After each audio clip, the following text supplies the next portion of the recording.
Welcome back, fellow armchair generals. This is Gamer 1745 here with another episode of Hearts of Iron 3 with Black Ace 8.6.1. Okay, or is it 2? I forget. I think it's 1. Okay. Full disclosure here again, as you know, I like to talk to you and communicate with you of what's going on. I've gone back to a save that's 2 episodes back from where I had played and made episodes 2. I don't know if I'm going to release those 2 episodes or not. What I did do is, after the last episode that I did make, I played some without recording anything, and what I wanted to do was try a immediate 1940 invasion of the Soviet Union, and it's just to sort of see how that goes. I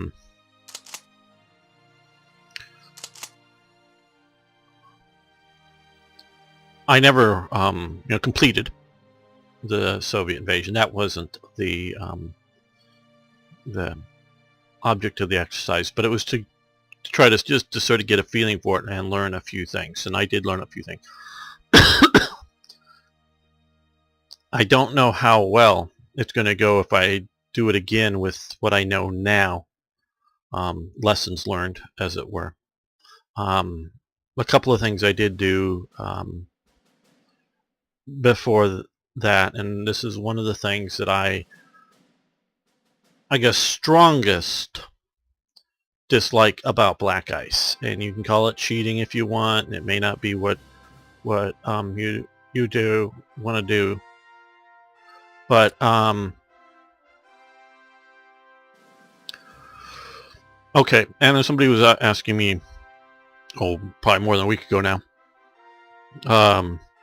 what am I going to start building FB divisions?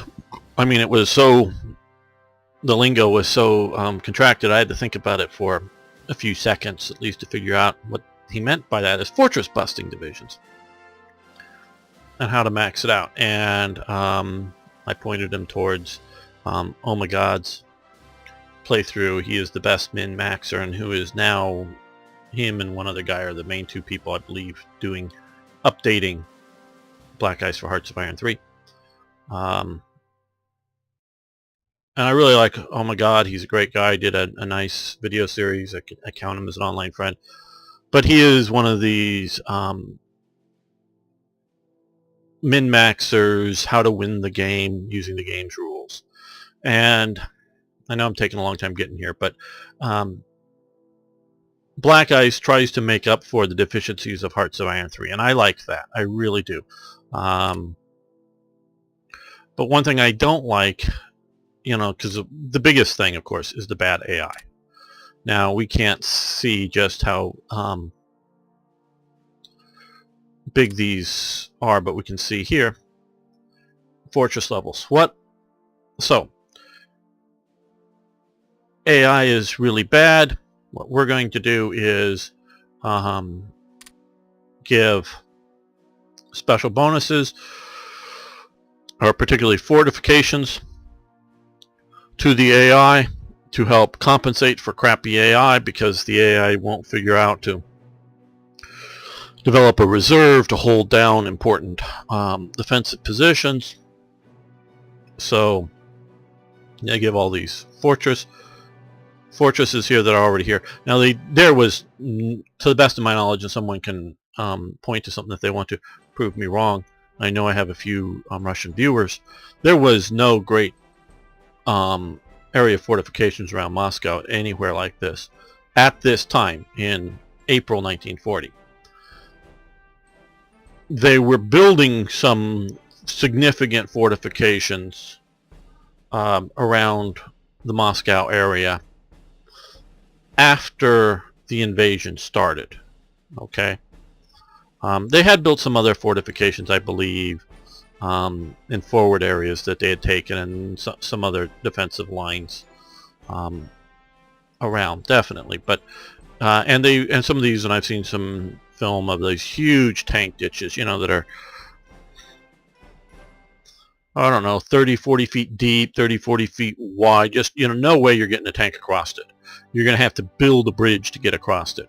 The Germans did have a few mobile sort of bridge laying things, but they were very rare.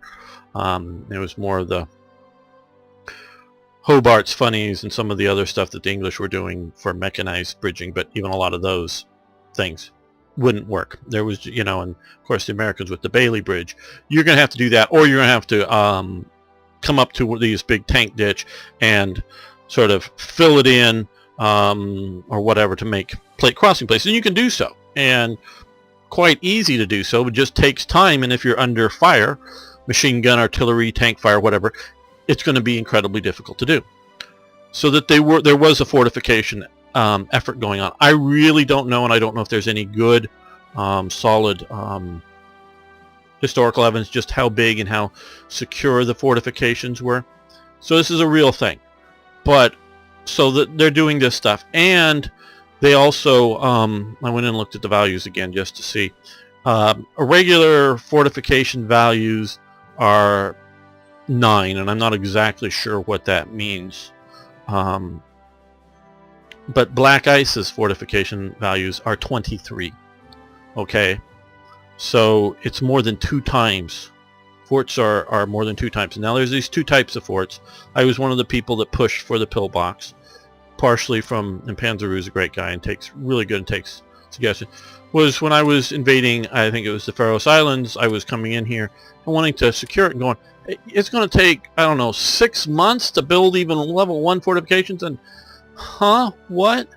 You know, you got to be kidding me. And I was, you know, thinking in those terms, and so they came up with split. And so theoretically, if you build both of these out all the way to 10, they would equal the original defensive values of one of, you know, of just having fortresses. So fortresses became weaker.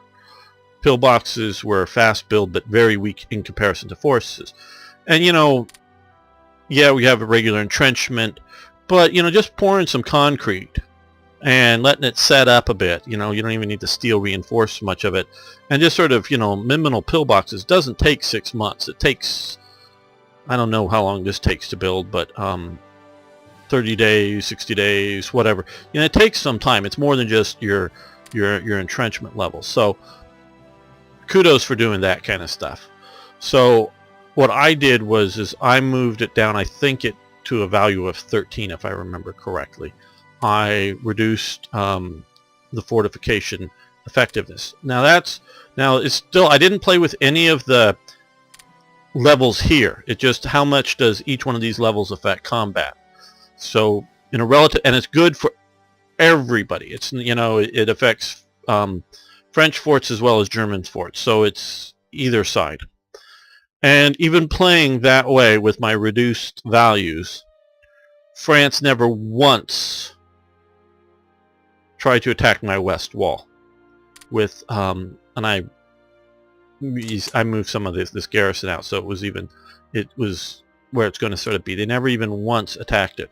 And you see, across the river is just a 1 and 2 of those. Here it's a 2 and 2. And so, and it gets, well, I thought it got weaker up here. Yeah, it gets a little weaker up here. Germans did sort of build it here. These provinces are sort of elongated, but really you should create 1 or 2 provinces. You probably should create a province here and have it unfortified, because Germans left that and just went along this river line here. But not a big deal. That's the Saar offensive that France did, moved in and sort of scared themselves, and they retreated back and they were able to push into the light German garrison there, because the main one was back on the far side of the river, main defensive line. So I've done that. I've reduced down the effectiveness of the forts. Not to where they are in standard Hearts of Iron 4, but down in it. Because what I think sort of happened is, and this is a long story, I know, and sorry about that, is, like I was saying, compensate for the bad AI, because you'll find, I don't know if you can rush to some of these places, they'll have a garrison division or something there. and you show up with a Panzer division, you just wipe them away if you didn't have any sort of forts. So I get the idea of some forts, but then, oh, well, let's build these fortress busting divisions, and they'll take them down quickly. Oh, so we've got up, sort of like a Cold War warfare. One side, or ups the tank level armor, then the other guy ups his gun, then back and forth, and just forever. And that's what I think has happened. So that's one of the things I disagree in most vehemently with Black Ice. So I've reduced that down. Still lots of fortresses, and again I agree with a certain level of them, so I've changed that. So that is my full disclosure. So trying to think if there's anything else I need to disclose. No, I don't really think there is. So let's get going here. So what we're going to do here is pulling down as fast as we can. As soon as I get these guys to the border, and they're just marching regular, which you put them there pretty quick for the motorized forces. Blitzkrieg Doctrine has advanced.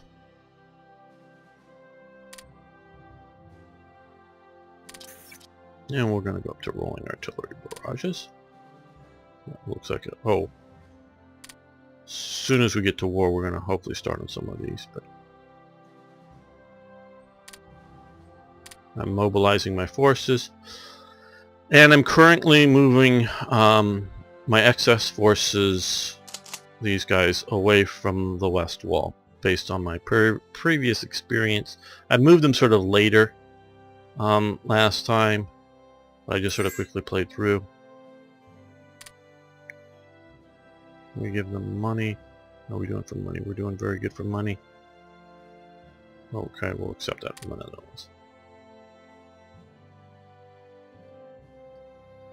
Oh, we need to massively do that because we are mobilizing in peacetime, which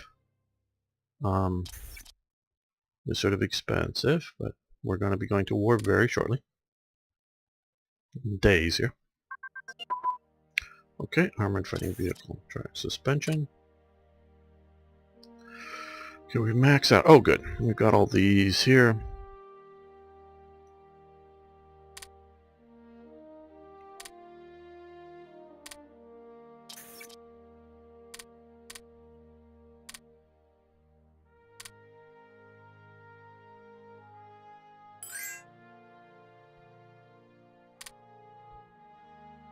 No fuel.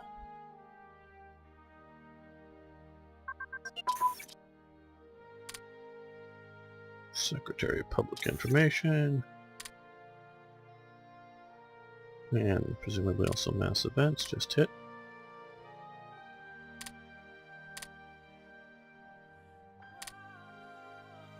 For radios.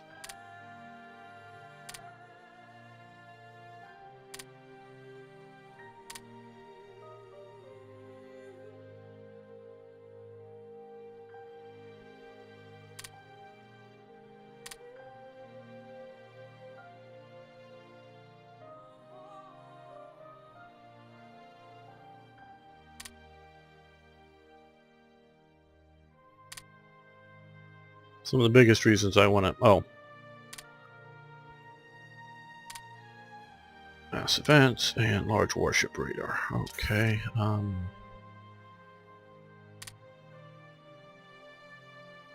we in deficit mode? No. Just right there. Another thing is, after playing that and looking at it, I will say, and you'll see how I use these are very fast. Okay. And I noticed, and I'm going to use them here, often my HQs are out running, depends on which ones they are, of course, some of my regular Panzer units and other fast mobile units. And I noticed when pushing into the Soviet Union after breaking through some lines, a lot of open spots. And so just to gobble up territory, I'm going to be, I don't know if it's quite cheating or not, but I'm going to be using all of these guys as just province grabbers. as it were. Okay, I think, well, yeah, we don't care about those for this. We're just getting them into the... As soon as these guys hit here. Okay, Soviet Union, money for rare materials.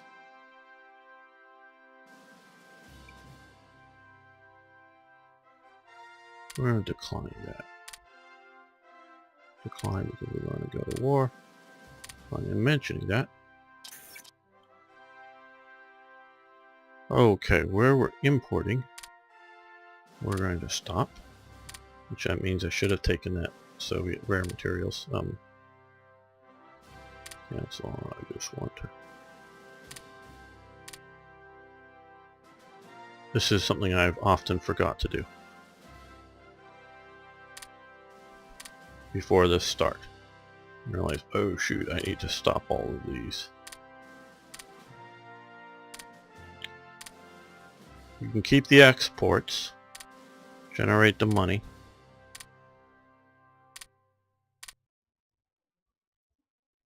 Okay, Yugoslavia is fine.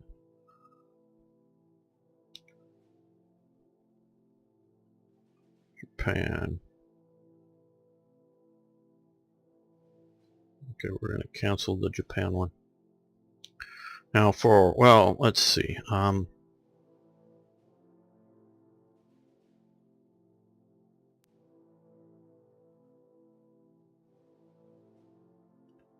Let's cancel out these two steel.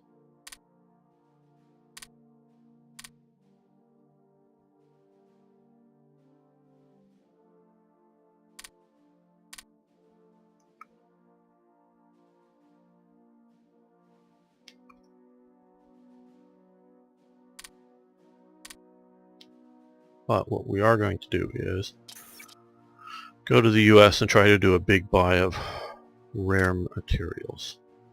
Well, we can't at the moment. Okay. Well, we will soon. I believe it's not the size of the number of ships in the convoys, it's the... Okay. Here we go. Oh, we've managed to at least mostly mobilize our forces here. Okay, and we've got some submarines as they head out for active duty.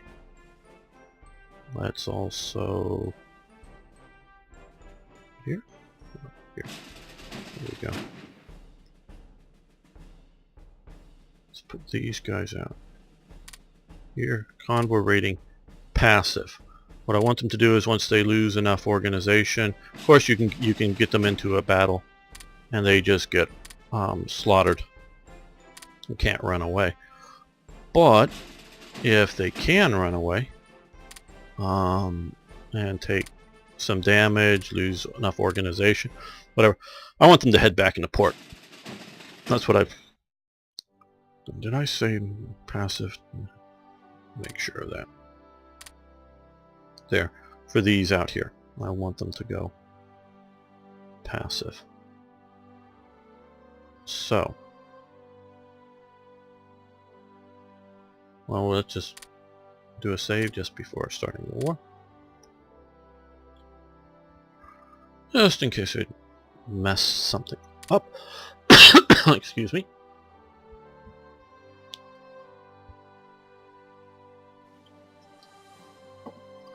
And need to come back to a save, like, forgot to do something important before hitting war now.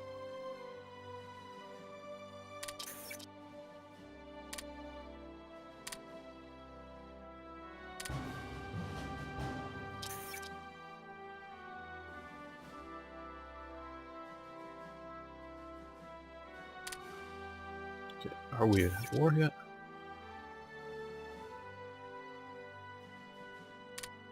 Yes, okay, we're at war with them.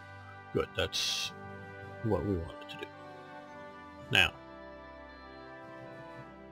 before we do anything else, we're going to come over here and get rid of Narath and get Ribbentrop. He's got better manpower We're no longer trying to worry about goods during peacetime because he was sort of good for trade relations, and some of the other stuff, impact threat and stuff. So we're going to do him. He'll be better for wartime. Minister of Security. We're going to go with Himmler. Himmler has some drawbacks, but I think he's necessary for some of the SS events to fire. You still get some good leadership. I've put down ruling party support because I'm the one who made all these unique, and not just a unique title. I worked based on my knowledge of Nazi Germany, based on what some of the sort of parameters you can do. I reduced ruling party support partially for Himmler's, though I don't know how public it was, sort of lunatic viewpoints of stuff, but also, if you will, the terror apparatus. The SS was never, at least this is my opinion of it, never some warm and cuddly, friendly, everybody loves Nazi Party organization. They weren't the Daft, the Deutsches Arbeitersfront, they had the KDF, the cruise lines, and help you at your job, and other kinds of, shall we say, that the people may look friendly on. I didn't see that as the SS. Partisan efficiency is up just because of some of his sort of terror policies. And of course, the ICs, it takes more for the whole SS apparatus, including the Holocaust is going on at some point. So he has his drawbacks. But manpower, leadership, and to get some SS events. Now, let's look here. We now have a few more choices here. I should have done him as, instead of Beck as starting up, because construction delay or construction practicals decay is reduced into him. That would have helped in building the buildings. But the two best choices here are Yodel or Beck. Combat movement speed, attack reinforce, organization regain rate. Those are all immobile unit practical decays. Starting experience, he's sort of the training officer. But he wasn't available, because notice he started down at the bottom. He was, no, maybe he was. I'm not sure if he was available first. I didn't change, at least in most cases, their sort of start dates. But organization regain rate, he gets that really good. So if you're losing battles and you need to regain organization rapidly, he's the guy that you should be doing. But if you're looking for a quick advancement, combat movement speed bonus is Beck. So we're going to keep Beck there. Just sort of giving you some of my thoughts here. Of course, control freak is Hitler. And Keitel. I have a low opinion of Keitel. Land organization is about your only, but organization regain rate.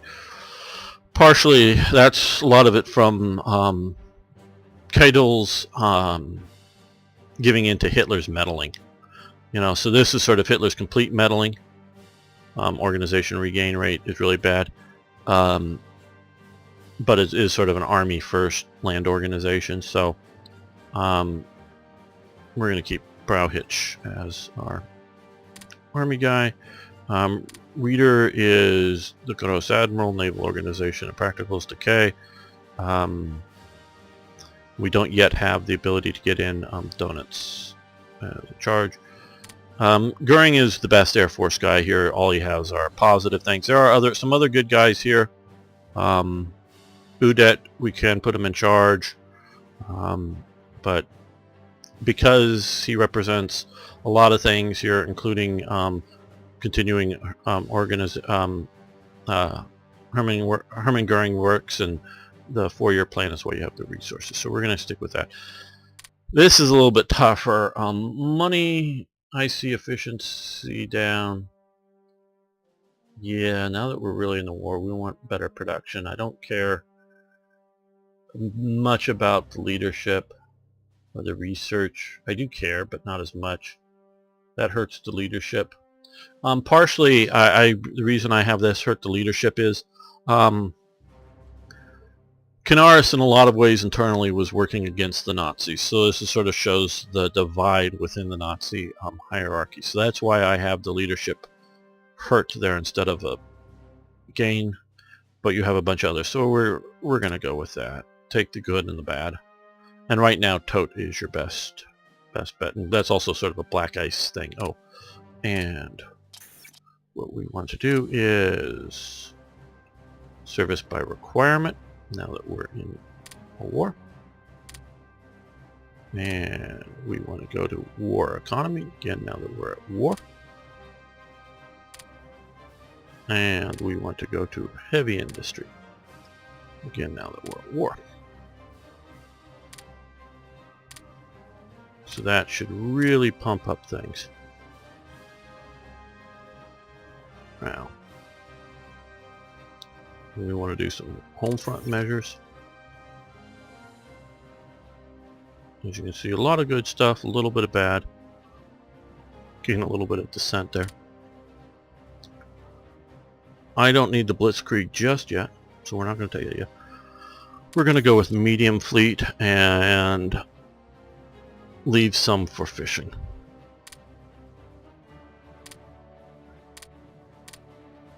The thing that I don't like about that is it includes these. I wish we could still build these motor torpedo boats and the torpedo boats. Torpedo boats are sort of not quite frigates, but more than the sort of motor torpedo boat.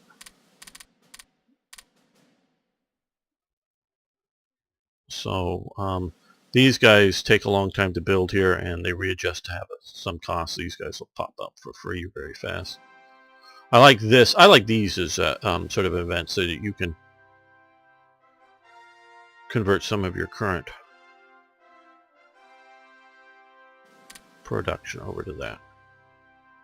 Now, I know we're doing a lot here. We haven't even really moved the clock. Okay. Another thing is, and if you've watched my previous series, you sort of know my play style. There's obviously I normally defeat the AI, but that isn't very hard. So I don't claim any sort of great skill, and I don't think you're watching me because I'm some uber player that's gonna play this. I like a flexible command style. I like the idea of seeing the battlefield develop and somewhat instinctually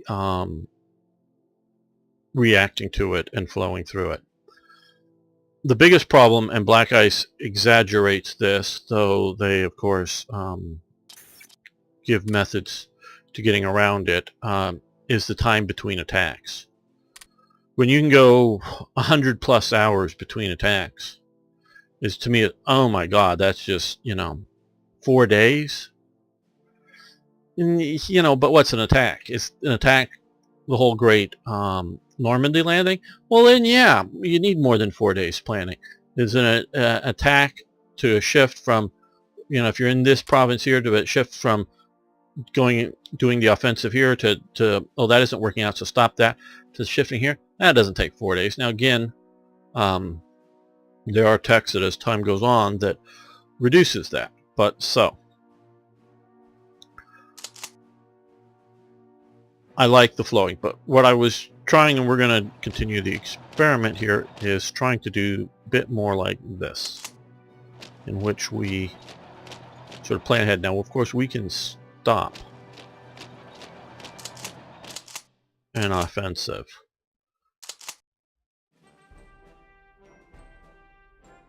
If we wish, and redirect it, but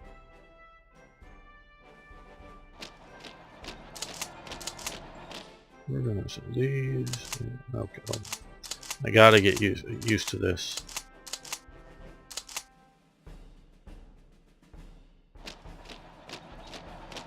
Not that I can't and don't think I'm making good decisions on deeper probes.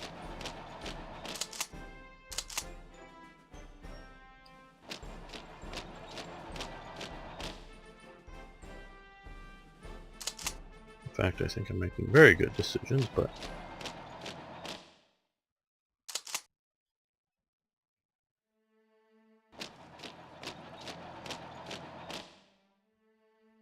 I think this will speed up my rate of advance.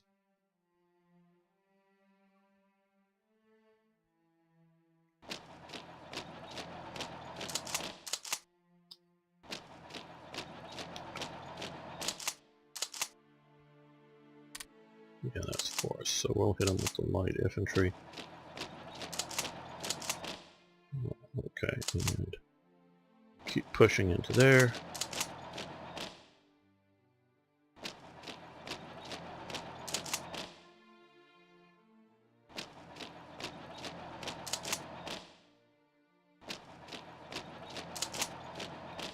You attack there as a pinning attack. The garrison won't go very far, so that.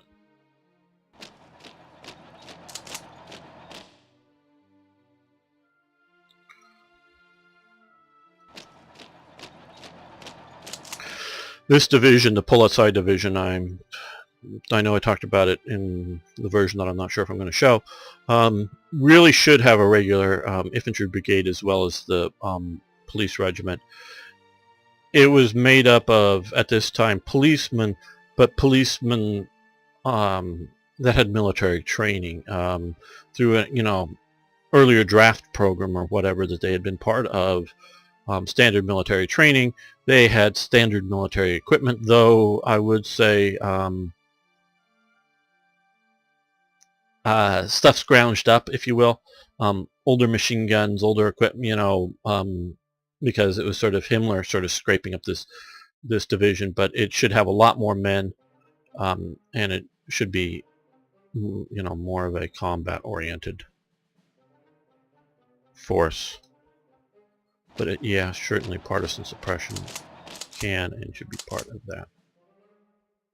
Okay, I don't think we're going to need much more.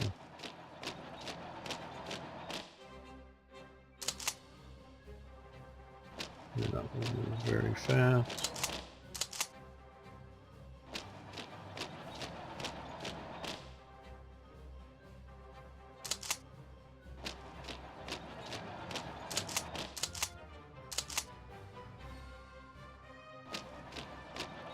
So that way.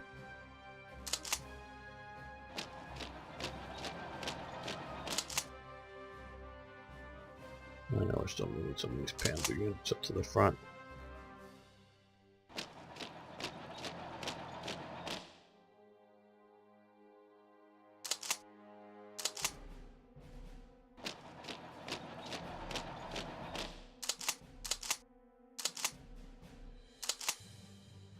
We don't have a good force there yet. Maybe jump this out a little early. I think we'll do okay.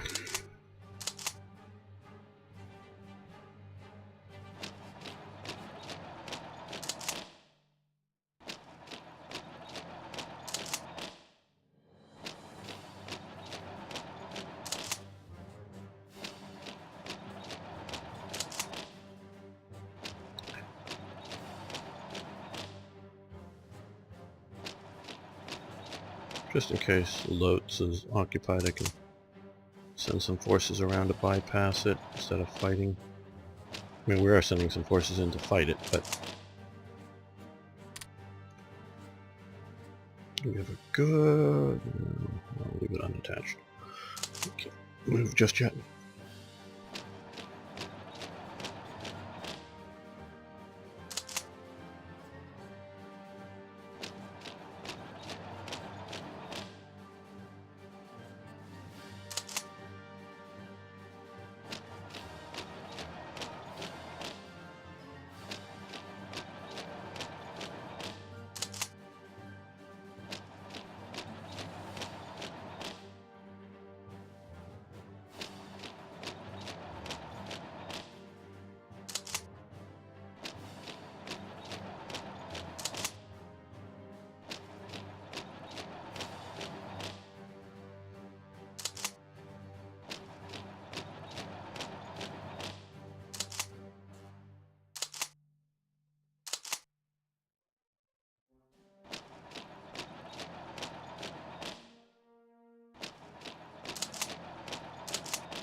They're slow. I should maybe motorize them. Unless I'm going to use them as a parachute unit. I'm not yet.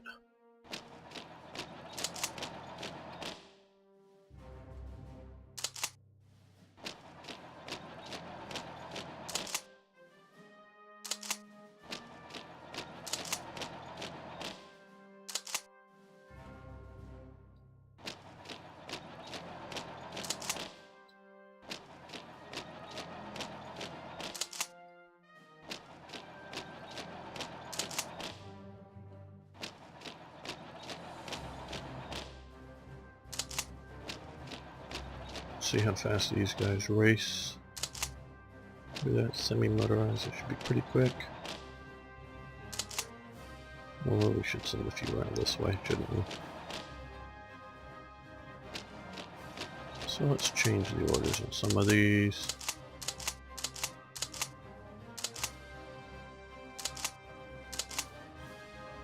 Yeah, you guys go here.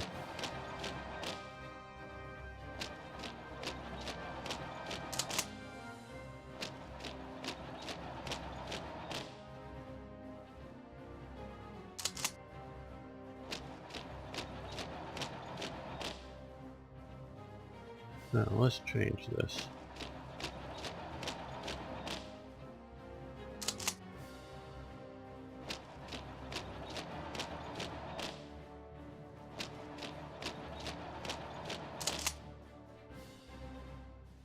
Yeah, that looks good. You attack there, you attack there.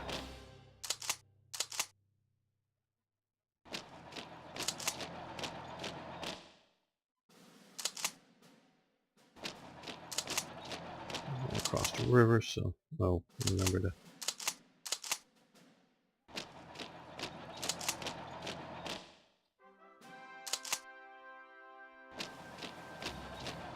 think just a little deeper.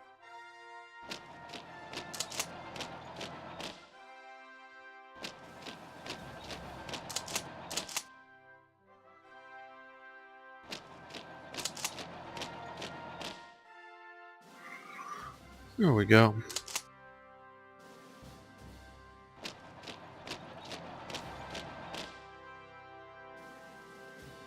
Now,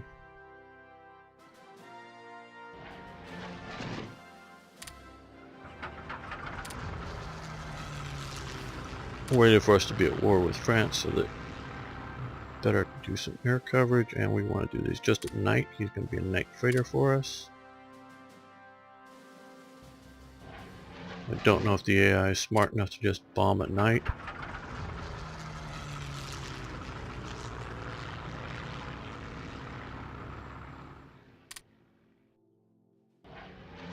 That's most assuredly what they should be doing.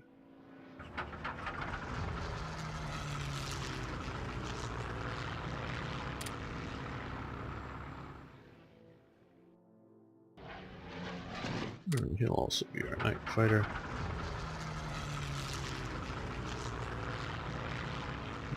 Night only. So will he.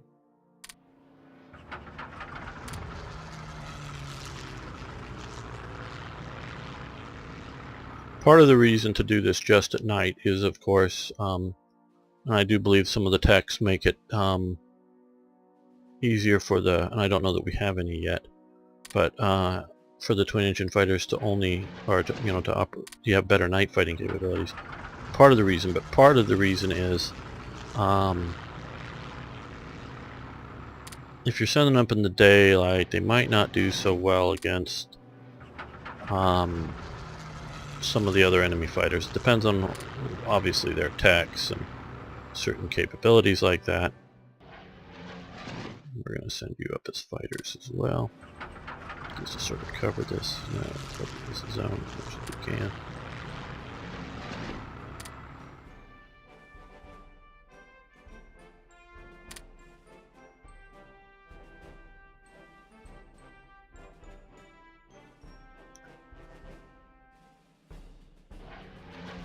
Here, and we'll split this off.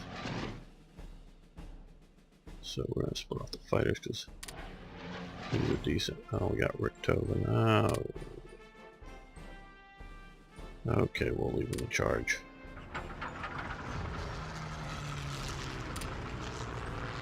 He's already spotted prey within his area of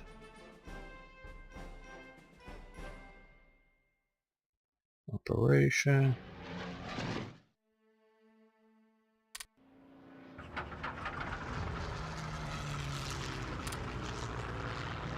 He's going off somewhere. They are also going to operate as fighters against the Polish Air Force here.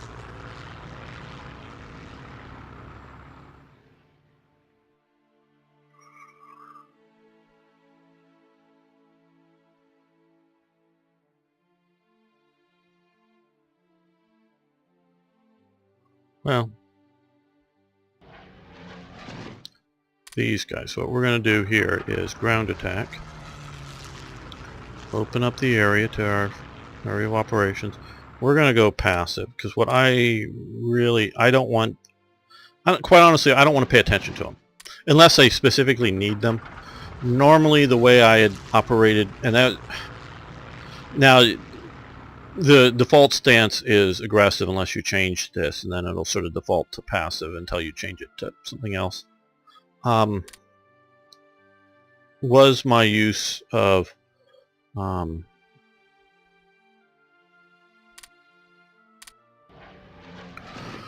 aggressive and not paying attention to it, and they would get torn apart. And I'm going, what's happening to my Air Force, and not wanting to pay attention to all the units. Unless I had a specific task, I don't know, trying to cross a river or something, you know, trying to get across the Meuse or something, and there's a defensive, so I'll pour in a bunch of air power right on that. And then I very much want... Can we put these guys up? Yeah, good. Yeah, those guys went up.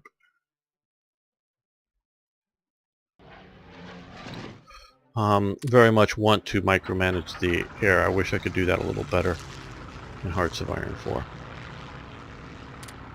But you can't. So, I have another... Yeah, send these guys up here.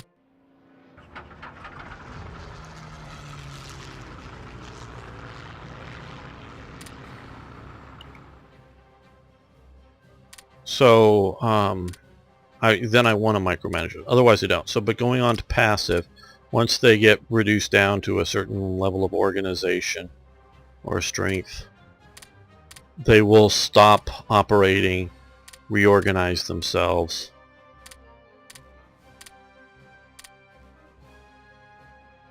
and wait for, you know, and once they're reorganized, then at that point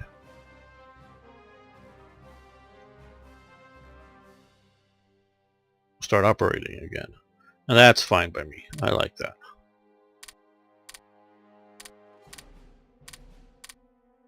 Okay, U.S. war machine starts gearing up.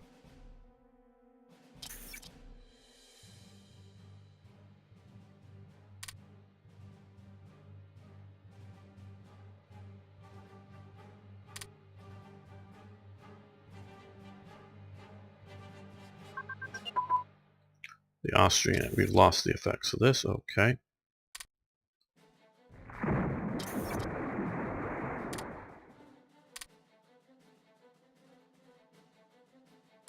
Well, we also now have a bunch of auxiliary transports. Let's put them in a port and put them together, one big and smaller. The bigger ones obviously carry more, but they also have, I believe, a greater range. So be wary of that. If you need to get further out somewhere, you know, out to sea or what, you know, across the larger expansion, make sure you combine just the bigger versions of that. Just fine.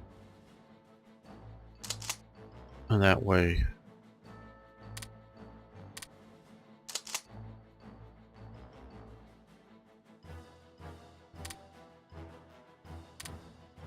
we already have some French bombers in here.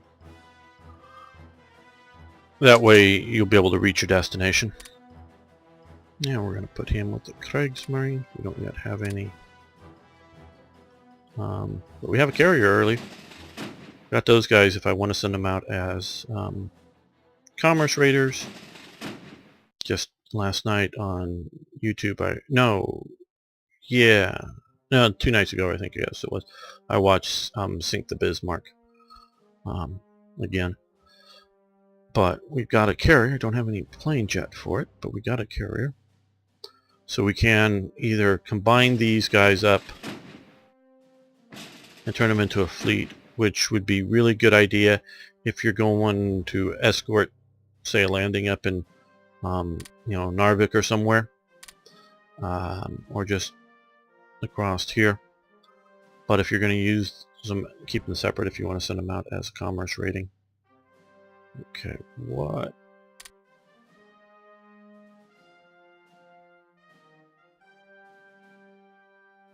Dual purpose AAN. Okay.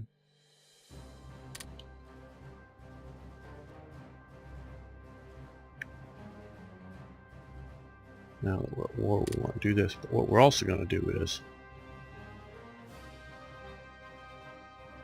reduce this down. We've lost some leadership because of changing some of our ministers and things. But now we've got that. We want to do everything we can to reduce that. Oh, we still got more. Time between attacks, and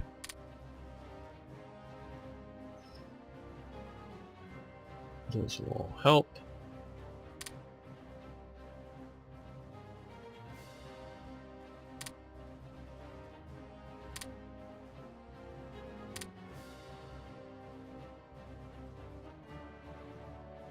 The other thing I want to do here is improve. Just about every division has a reconnaissance element that will help them move faster.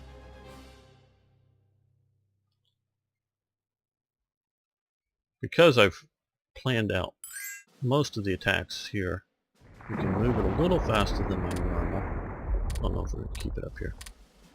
Now we're going to take some losses, I'm sure. What we're going to do here, we have this. Oh, we got something going to Japan, it looks like. Let's cancel that.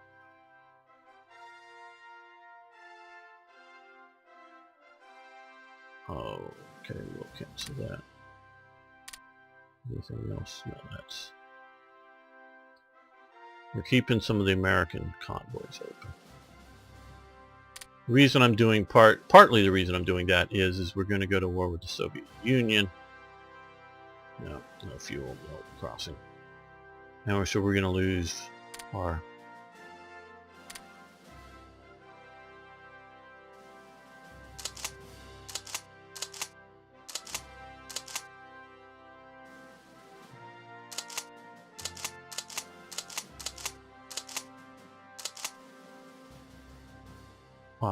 access to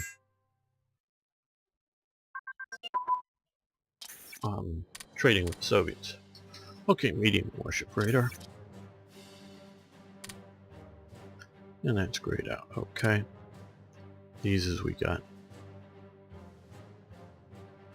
In that last thing in between Poland and going to the war with the Soviet Union, I had fought 99 battles, so I was just one battle shy of being able to starting to research that in the gap between the two. So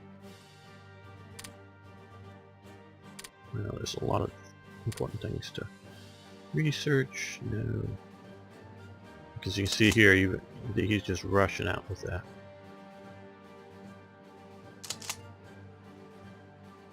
Well, you can move forward.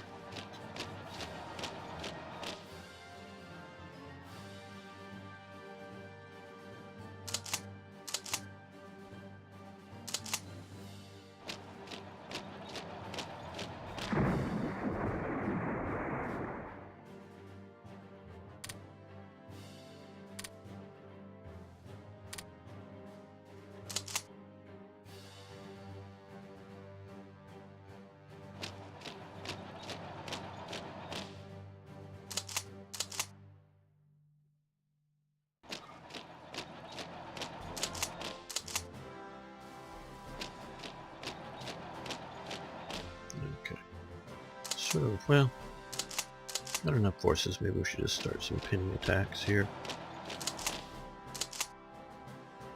With the SA, move the HQ out of it.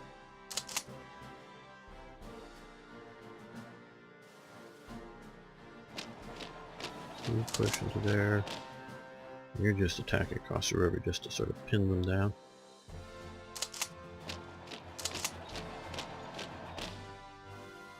Except you weren't really needed.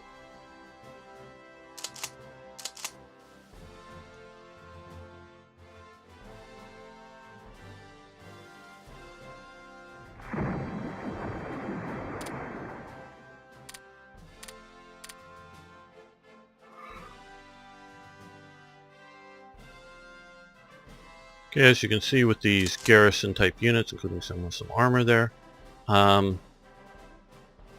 don't know how well they can read what the strengths of these units are on the other side here, but they're not even trying to attack.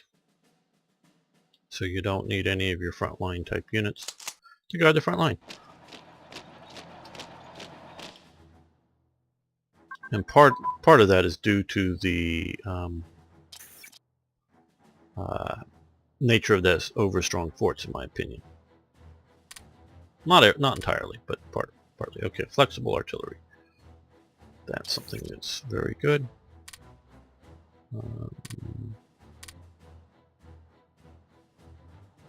Yeah, 42. Stop that. Okay. And do we also have?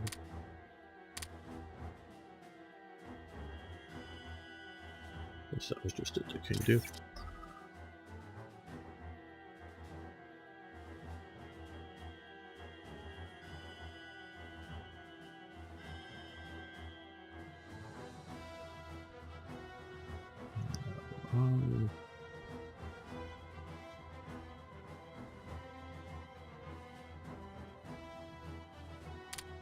Do deep battle doctrine.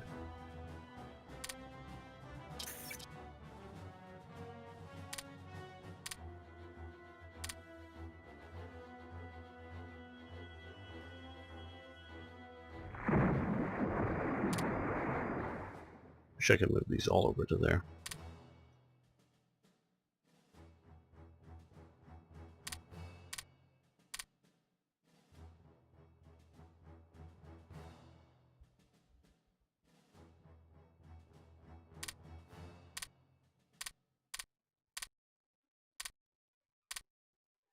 Okay, let's take a look at with this map. As you can see, we're punching in. That is not. Well, probably not doing better, but it's. I guess they're gonna punch through there very soon. I didn't want these guys to impact on whatever might have been in that, because see, you can look here. Yeah, it is smart enough to try to garrison some of their victory provinces.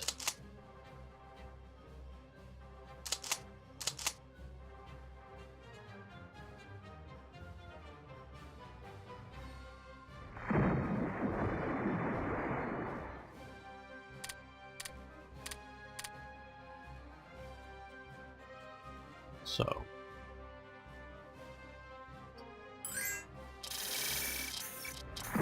okay, a bunch of stuff just happened. Okay, we won that and that. 2 battles are there. Okay, orders placed. Who from? Romania. Okay, we're going to accept that. The Migla, the 1,000 miles. It was a race in Italy. They for a while ran it yearly. It's a cross-country races. They had, I think it was in, I don't know, 38 or something. They had a bunch of deaths, so they canceled it for a year or something, and it was back in 40. This year, the reason that we're getting notified, you would see the earlier races if you were playing as Italy, just to promote that. But this year, as you notice, this car, black car with, I presume it's black and white, obviously, but with the SS there, the SS put in a car, or there was a race driver or whatever from the SS, or how, I don't know exactly the details, but Germany was running in it. But that's why we're getting notified about it. But during the actually during the wars, it was brought back at least 1 year of it. I think it was just in 40. So we got that. In my opinion, this is somewhat badly coded because this is meant to sort of fire. This was the rally for peace, and there's a bunch of, obviously this photo is an earlier Nuremberg rally, because this didn't happen. They should have grabbed some of the, because there's a bunch of brochures, posters, and whatever made up, because it was going to happen, scheduled to happen, but I think it's like 3 weeks before it was scheduled to happen, the rally for peace. That was the whole theme of it, because Germany was so peaceful. Germany declares war on Poland. So I should have used some of that. I wish they would, if you were still at peace, be able to have the rally for peace. So we get that. New monumental buildings for the nation. Okay, let's see the plans. Some of the other branches had this as well, but this is the just one of them. Various SS war correspondents. They went out and did film and did things to promote the SS up. Okay, build the National Defense Research. We're going to do aerospace, just sort of got in the habit. I think we're going to do single engine fighters. Convoy raiders, yes, we want them. Not now, we don't need to do that. And sort of one reason I didn't work to put that down is because I knew these were coming, which will reduce descent down, because we don't need to do any of the rationing. 5,000 supplies. Let me see this. Introduce the Groner Handbook for our submarine commanders. Naval expert Eric Groner produced in the 1930s a compilation of maritime forces of almost all the navies of the world. It introduced schematic signatures as an easy and effective way to recognize naval vessels. Okay, also Janes, of course, was out there doing that as well. If you know about Janes. Prepare to flat core for fall Gelb. Yes, we're going to do that. Build Henschel and Sons, or Henschel and Sons began production of the Panzer III. Okay, yes, we'll get another tank factory in Kessel. That's good. Money. How are we doing for money? Oh, well, we need to look at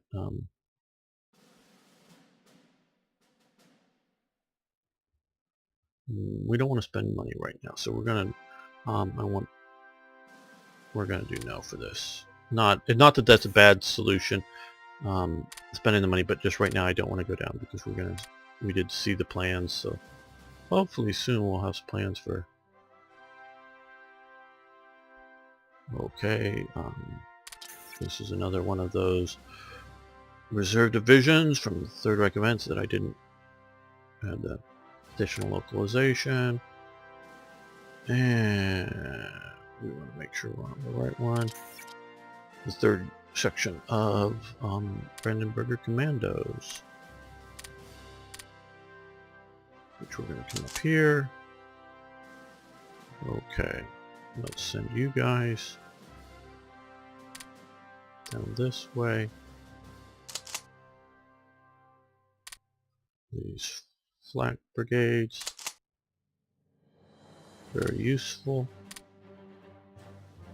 Probably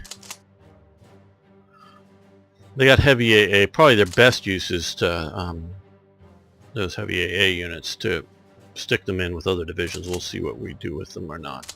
But since we're preparing for a Soviet invasion, let's send them east instead of west.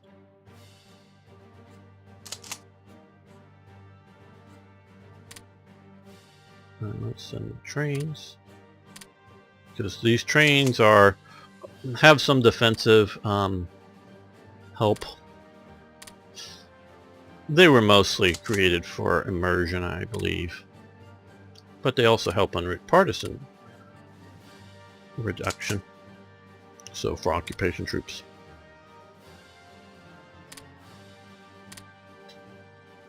Okay, well, with that, we can see where we are. We're going to finish out the invasion of Poland next episode. I want to thank you all for watching. I want to thank you for liking the videos. I do appreciate that. And of course, please post your questions, comments, suggestions, ideas. As we go through this, I want to hear your ideas about some of my thoughts on how I'm doing this stuff with the invasion of the Soviet Union here early. Now, again, I want to say Soviet invasion very well may turn out to be an alternate reality. If it doesn't go well, I'm going to go back to basically at least the point before the invasion. The Soviet Union starts. Don't know exactly whether we're going to replay this invasion of Poland or not. I don't know. But prepare and go for a invasion of the West if the invasion of the Soviet Union doesn't work out well. So just keep that in mind. See you next time for more Hearts of Iron.